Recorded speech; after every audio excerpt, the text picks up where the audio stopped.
Madame, Monsieur, bonjour, bienvenue sur Viticulteur Market et Champ TV. Je vous accueille aujourd'hui dans les locaux de la maison Tétinger, mais nous n'allons pas parler du champagne Tétinger, nous allons parler de la mission patrimoine UNESCO avec Pierre-Emmanuel Tétinger. Venez, je vous emmène.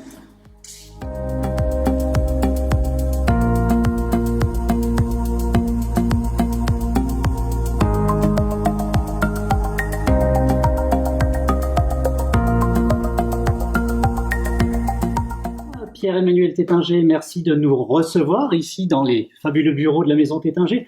Mais on n'est pas ici pour parler de la maison Tétinger, on est là pour parler de la mission du patrimoine, coteaux, caves et maisons de champagne, inscrite à l'UNESCO. C'est tenu il y a quelque temps la troisième conférence sur effectivement la troisième conférence territoriale. Peut-être qu'on peut rappeler, avant de commencer, un peu quelles sont finalement les valeurs de l'UNESCO. Les valeurs de l'UNESCO, c'est d'entretenir, de mettre en évidence, de mieux faire connaître, de valoriser la valeur universelle des biens qui nous sont confiés. Et donc, cette valeur universelle des biens concerne principalement 3 nouveaux sites. L'avenue de Champagne, à Épernay, les sous-sols de la butte Saint-Nicaise, donc toutes ces crayères gallo-romaines, dont nous faisons partie aujourd'hui au moment où je vous reçois, et puis les coteaux historiques autour de quelques fameux villages, avec en point central la commune d'Auvillers. Je rappelle par ailleurs que sont classés au patrimoine mondial, sont inscrits la cathédrale de Reims, l'abbaye de Saint-Remy, le palais du Thau, Notre-Dame de l'Épine. Donc c'est un bouquet de biens exceptionnels. La mission UNESCO est là pour protéger la valeur universelle et la mettre en avant. Alors, comment s'approprie-t-on finalement ces valeurs? Parce qu'on parle de valeurs de l'UNESCO, mais comment on se les approprie? Comment un territoire se les approprie? Alors, l'UNESCO, c'est la paix par la science et la culture. Ça, c'est le leitmotiv de l'UNESCO au niveau monde. Nous, autour de cette mission que nous avons, avec une partie régalienne et administrative importante, autour de cette mission, nous avons plusieurs objectifs. D'abord, c'est de faire que les valeurs de l'UNESCO soient partagées par le plus grand nombre, oui, dans le grand public champenois, élargi. C'est de faire que les 330 communes de la zone d'engagement qui concernent la mission UNESCO soient investies dans ce projet. Et autour de ça, nous avons 2 axes majeurs, en plus des travaux régaliens. C'est une mission d'embellissement. Et ça, c'est nous qui l'avons déterminé, c'est l'ensemble de l'équipe de la mission, le comité scientifique plus la mission, dirigée par Amandine Crépin et que je préside, à la suite de Pierre Cheval, qui a été le grand initiateur de cette aventure champenoise. L'idée, c'est vraiment de favoriser l'embellissement en Champagne, et je vais dire pourquoi c'est important. Oui. Et puis aussi, quelque part, on a trouvé que le thème grand public de la mission, c'était les valeurs de réconciliation. Réconciliation de l'homme avec son patrimoine, avec son environnement, avec sa culture, avec lui-même lorsqu'il a subi un traumatisme, un drame de la vie, etc. On a toujours besoin de se réconcilier. Et cette notion de réconciliation, elle est positive, elle est dynamique. C'est pas 2 ennemis qui se sont battus et qui se réconcilient. Ça peut être ça, mais c'est bien plus que ça. Avec aussi, autour de la réconciliation, cette notion de défense de la biodiversité. La biodiversité devient un axe majeur parce que à quoi sert de mettre en valeur des bâtiments si autour de ces bâtiments, il n'y a plus d'oiseaux, plus de papillons, plus de libellules, plus de nature. L'espèce humaine est une espèce parmi d'autres. Elle est en voie de disparition. Il ne s'agit pas de sauver la planète. La planète, elle nous survivra à des milliards d'années. Il s'agit de sauver l'espèce humaine. Et ça, la mission UNESCO, elle a inscrit la défense de la biodiversité dans son cadre de valeurs à protéger historique. J'entends embellissement, j'entends défense effectivement à la fois du patrimoine, de la biodiversité. Est-ce qu'il y a un programme d'action qui est déterminé pour cela? Est-ce que moi demain je suis viticulteur, je suis maire de ma commune, quelles sont un petit peu les actions qui sont listées pour arriver finalement à cette finalité? La grande force de la mission, c'est qu'elle n'a pas de pouvoir hiérarchique. Elle a un pouvoir moral. Et donc finalement on est entendu par tout le monde parce que on sait que nos propos sont désintéressés, oui, et visent le long terme. Donc, oui, il y a un programme d'action qui est important. Nous rencontrons à longueur de temps les élus, les grands élus de la région. les acteurs économiques, les acteurs sociaux, les acteurs culturels, pour emmener tout le monde dans l'arche UNESCO, dans l'aventure UNESCO, dans le souffle UNESCO. Et je crois que c'est cette notion d'embellissement qui touche aussi le no-tourisme, hein, parce que on est beaucoup tourné vers ceci. Actuellement, le champagne s'exporte dans le monde entier, mais on a aussi besoin d'exprimer la générosité champenoise sur ces terres qui ont été marquées par des guerres tragiques, de l'exprimer par un œnotourisme fort, à l'image de ce qui se pratique en Alsace, et donc une notion d'accueil, de mise en valeur de tous les sites vitivinicoles, aussi bien nos amis vignerons, nos amis des coopératives, nos amis du négoce, des maisons de champagne, petites, moyennes ou grandes. Donc tout ça doit être mis dans un collectif commun, avec cette idée de mettre en valeur, de rendre beau des éléments d'une région qui ont quand même, je le rappelle, été marqués par les grandes destructions de la Première Guerre. Il ne faut jamais oublier qu'on fait le vin du bonheur sur des terres gorgées de sang et d'un sang qui vient du monde entier, parce que le monde entier est venu se battre en Champagne depuis le IIIe siècle. Alors, on parle du monde entier. Enfin, je veux dire, on n'est pas la seule région non plus touristique vinicole, viticole. Est-ce que vous pensez qu'on a pris un petit peu de retard par rapport, j'allais dire, à ce qui se fait? On voyage tous, on se rend compte de beaucoup de choses. Est-ce que la Champagne, on va la situer comment, un peu en retard, comment un peu, si on a un curseur à placer quelque part? J'ai envie de dire, on est toujours en retard. Parce que moi, si on veut être en avance, il faut considérer qu'on est toujours un peu en retard. Mais non, la Champagne a de grands atouts. Elle a fait beaucoup d'efforts depuis 1945 pour réanimer sa flamme. Et le champagne ne s'est jamais aussi bien porté qu'aujourd'hui, d'une façon générale. Mais il y a beaucoup d'efforts à faire autour des villes, autour des villages. On l'a construit de façon anarchique, souvent anachronique. Et ça, quand on se compare à d'autres régions du monde, oui, il y a des efforts à faire. Ne serait-ce qu'un tout petit élément, mais le niveau de nos toilettes publiques n'a rien à voir avec ce qu'on peut voir au Japon, qu'on peut voir en Suède, en Autriche, en Allemagne. On est très en retard sur des petites notions très pragmatiques d'accueil où on pourrait faire beaucoup mieux.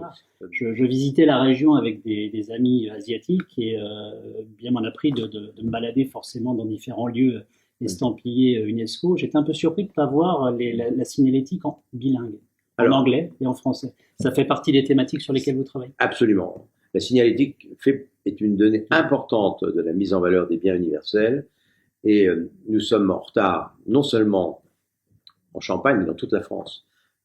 À Paris, la signalétique en anglais est zéro, et dans le métro, et dans les gares, partout, il n'y a pas moyen de s'orienter. C'est pareil en Champagne. On devrait avoir partout une très belle signalétique historique en français et au minimum en anglais.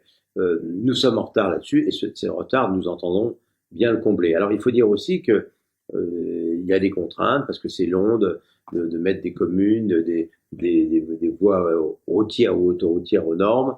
Il y a des tas de permis à obtenir, etc. Mais oui, on est très en retard sur le plan signalétique et il faut avancer. Et il faut que cette signalétique soit belle, de bon goût, de qualité. C'est tout ça qui manque.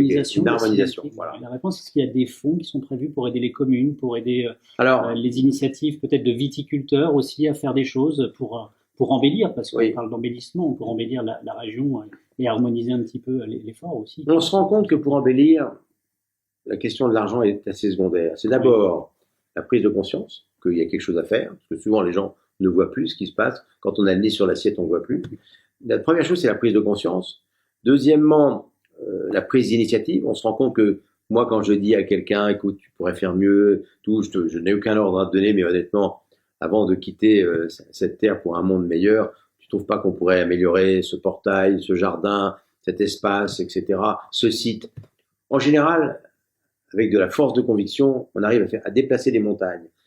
Et de l'argent, il y en a toujours. Et on n'est pas obligé de dépenser beaucoup d'argent pour faire du beau. Parfois, des petites actions simples d'ordonnancement, de rangement, ça peut être un coup de peinture, une vigne vierge sur un mur de béton, des fleurs, des rosiers. Ça part de choses simples. Donc l'argent, je dirais, dans une région comme la Champagne, on le trouve encore. Mais ce qui compte, c'est la prise de conscience et après le déclenchement de l'action.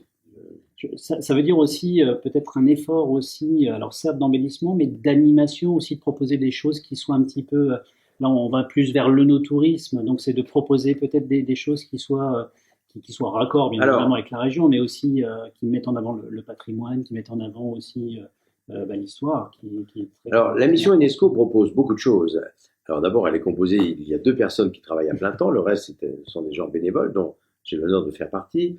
La mission UNESCO, c'est une force de proposition, mais après, ça doit être relayé par l'ensemble des acteurs. L'UNESCO, c'est tout le monde. C'est pas 2 personnes plus un président, un comité scientifique. C'est tout le monde. C'est une auberge espagnole, l'UNESCO. On n'y trouve que ce qu'on lui donne. Et donc, moi, je peux vous dire en tout cas que le vent UNESCO souffle sur la Champagne, qu'il se passe beaucoup de choses et que beaucoup d'acteurs champenois reprennent les missions de l'UNESCO à leur compte. C'est ce que nous leur demandons. Je voudrais aussi ajouter qu'il y a des sujets qu'on n'avait pas du tout prévus quand on a fait ces inscriptions, quand Pierre Cheval a travaillé avec succès sur cette extraordinaire aventure. On est très consulté actuellement sur tout ce qui concerne les éoliennes, les usines de méthanisation. Et il s'agit que tout ça s'inscrive dans un plan harmonieux. La défense des paysages qui appartiennent au collectif et non pas à tel ou tel propriétaire, c'est majeur. La France a un atout touristique que très peu de pays au monde ont. Il convient de ne pas saccager cet atout par des implantations anachroniques, moches, bon marché, qui ne dureront pas, mais qui, pendant le court espace de vie, dénaturent ce que la France pourrait proposer de plus beau et d'exceptionnel. Donc, ça, là-dessus, la mission UNESCO est très vigilante. On n'est pas du tout conservateur, mais la France a été quand même très abîmée souvent. Et alors, c'est pas irréversible, on peut changer des choses, parce que les sites, la nature, les mers, les montagnes, les volcans éteints, tout est là. Mais quand même, qu'est-ce qu'on a abîmé? Peut-être aussi, je ne sais pas si ce passage sera conservé par vous, mais dans d'autres pays, quand on implante une activité, une usine, une maison, un site, c'est un collectif qui décide. C'est pas uniquement les élus. Un élu, s'il décide de ne pas faire une construction, il perd des électeurs. Mais dans d'autres pays, comme le Royaume-Uni, par exemple, quand on construit un bâtiment, un magasin, etc., c'est un collectif composé d'urbanistes, de fonctionnaires, d'élus, de gens du métier, de retraités, de gens qui ont du temps et qui décident d'une implantation ou pas. Et donc, ça donne quelque chose de beaucoup plus harmonieux. Au Royaume-Uni, les paysages, les sites sont beaucoup mieux protégés que dans la plupart des autres pays d'Europe. Et ça, c'est quelque chose qui m'interpelle, parce qu'il n'y a pas de politique derrière ça. On a affaire à des décideurs qui sont là pour apporter mesures, respect de l'environnement, respect du patrimoine et modernisme quand il le faut. En clair, chaque visiteur doit venir dans la région, avoir des petites bulles dans les yeux et repartir et de devenir lui-même un ambassadeur de notre région. Si Absolument, mais en même temps, j'aime bien dire que l'UNESCO, ça n'est pas uniquement la filière vitivinicole. Oui. Ça n'est pas uniquement le champagne, c'est tout le monde. C'est les pompiers, le SAMU, les universités, le monde social, le monde économique, le monde universitaire, les écoles. C'est tout le monde, l'UNESCO. Hein. Le vent d'UNESCO, il doit souffler pour tous. Et c'est ce que j'essaye de faire. Trop souvent, on pense que l'UNESCO, c'est le champagne et la Champagne. Non. C'est nous tous, l'UNESCO. Pierre-Emmanuel Tétinger, merci beaucoup. N'oubliez pas, vous retrouvez en tout cas tout ce qui concerne cette mission sur le site dont l'adresse s'affiche ici. Et puis moi, je vous conseille aussi, d'un point de vue touristique, d'aller faire un petit tour sur le site champagne.fr où il y a un calendrier, un superbe agenda avec toutes les manifestations qui se déroulent dans notre région. Merci beaucoup. À très bientôt sur Viticulteur Market et Champ TV. On vous donne rendez-vous pour d'autres aventures.